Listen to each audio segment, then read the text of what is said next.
जय जगन्नाथ। आज आम शुणा श्रीमद् भगवद गीता प्रथम अध्यायर श्लोक 14 संपूर्ण सारांश। ओम श्री परमात्मे नमः। संबंध एही अध्यायर आरंभ में धृतराष्ट्र संजय को पचारिथिले जे युद्ध क्षेत्र में मोर ओ पांडु पुत्र माने कौन कले। एणु संजय द्वितीय श्लोकरु 1300 श्लोक पर्यंत धृतराष्ट्र पुत्र माने कौन कले एहार उत्तर देले। वर्तमान निम्न श्लोकरु पांडुंकर पुत्र माने कौन कले एहार उत्तर देउछन्ति। ततः श्वेतै हयर्वृत्ते महति स्यन्धने स्थितो माधव पांडवश्चैव दिव्य शंखौ प्रदध्मतु।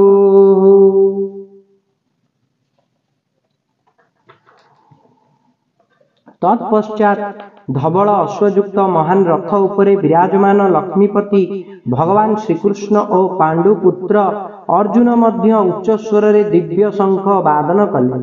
व्याख्या ततः श्वेते हयर्युक्ते चित्ररथ गंधर्व अर्जुन को 100टी दिव्य घोड़ा देइथिले। एही घोड़ा मानकर विशेषत्व थिला जे एमानंक मध्यरु युद्ध रे जेते घोड़ा मरिगले भी एमाने संख्यारे सर्वदा 100 रहुथिले, केबे कमु नथिले।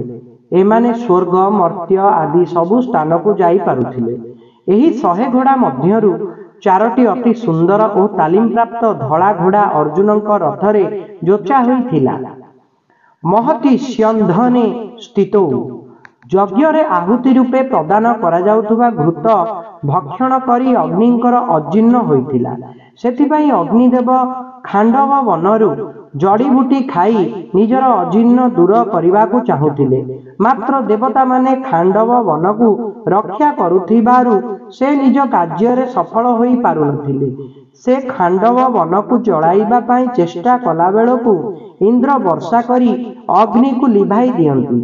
शेषरे अग्निदेव अर्जुन को सहायता रे सारा वन को जलाई निजर अर्जीर्ण दूर कले एवं प्रसन्न होई अर्जुन को एही विशाल रथटी देइथिले। 9टी बलद गाड़ी रे जेतिकी अस्त्र शस्त्र धरि पारे सेतिकी अस्त्र शस्त्र तांक रथरे रही थाए। एहा स्वर्ण विमंडित ओ तेजोमय थिला। एहार चक गुड़िक बहुत दृढ़ और विशाल थिला तथा ध्वजा बिजुली परी झटकु थिला। एही ध्वजा 1 योजन पर्यंत उड़ुथुला। एते लंबा होइथिले मध्य एहा भारी हेउ नथिला, केउठी अटकु नथिला कि केउठी वृक्ष आदि रे छंदी हेउ नथिला। एही ध्वजारे हनुमान विराजमान थिले। स्थितो कहिबार तात्पर्य हेला एही सुंदर और तेजमय रथरे साक्षात भगवान श्रीकृष्ण और तांकर प्रिय भक्त अर्जुन विराजमान थिबारु एहार शोभा और तेज आहुरी बढ़ी जाइथिला। माधव पांडवश्चैव लक्ष्मी को माँ कहती एवं धव अर्थ पति अतएव लक्ष्मीपतिंकर नाम माधव। एठारे अर्जुन को पांडव कुहा जाइछि कारण अर्जुन पांडवंक मध्यरे मुख्य। पांडवानां धनंजय अर्जुन नर अवतार और श्रीकृष्ण नारायण अवतार थिले। महाभारतर प्रत्येक पर्व आरंभ रे नर और नारायण को नमस्कार करा जाइछि। नारायण नमस्कृत्य नरं चैव नरोत्तमम्। एही दृष्टिरु पांडव सेना रे भगवान श्रीकृष्ण और अर्जुन दुहे मुख्य थिले।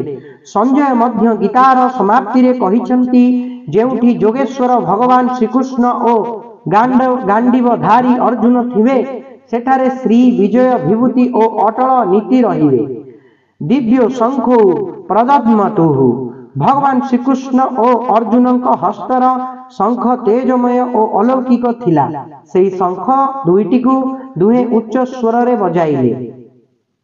एटारे संदेह होई पारे जे पितामह भीष्म कौरव पक्षर मुख्य सेनापति होइतिबारु सर्वप्रथमे से शंख बजाइबा तो उचित। मात्र पांडव सेनार मुख्य सेनापति धृष्टद्युम्न थाउ थाउ सारथी होइतिबा भगवान श्रीकृष्ण सर्वप्रथमे शंख बजाइले काहीकि?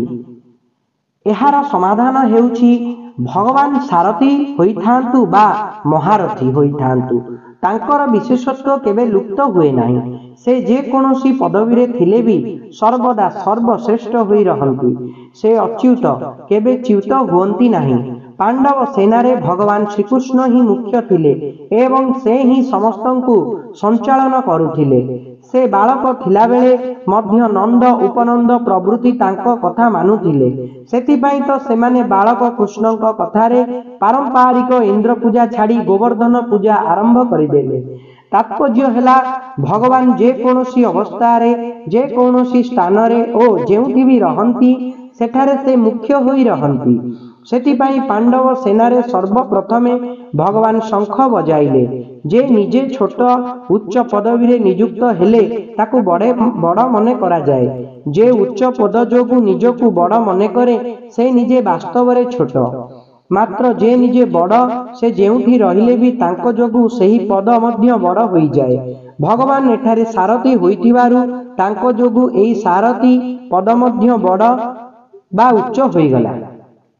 ତ ଏହି ଥିଲା ଶ୍ରୀମଦ୍ ଭଗବତ ଗୀତା ପ୍ରଥମ ଅଧ୍ୟାୟ ଶ୍ଲୋକ 14ର ସମ୍ପୂର୍ଣ୍ଣ ସାରାଂଶ। ଯଦି ମୋର ଉଚ୍ଚାରଣରେ କୌଣସି ପ୍ରକାର ତ୍ରୁଟି ରହିଯାଇଥାଏ ମୋତେ କ୍ଷମା କରିଦେବେ। ଜୟ ଜଗନ୍ନାଥ, ଜୟ ପଞ୍ଚସଖା, ହରେ କୃଷ୍ଣ, ରାଧେ ଶ୍ୟାମ।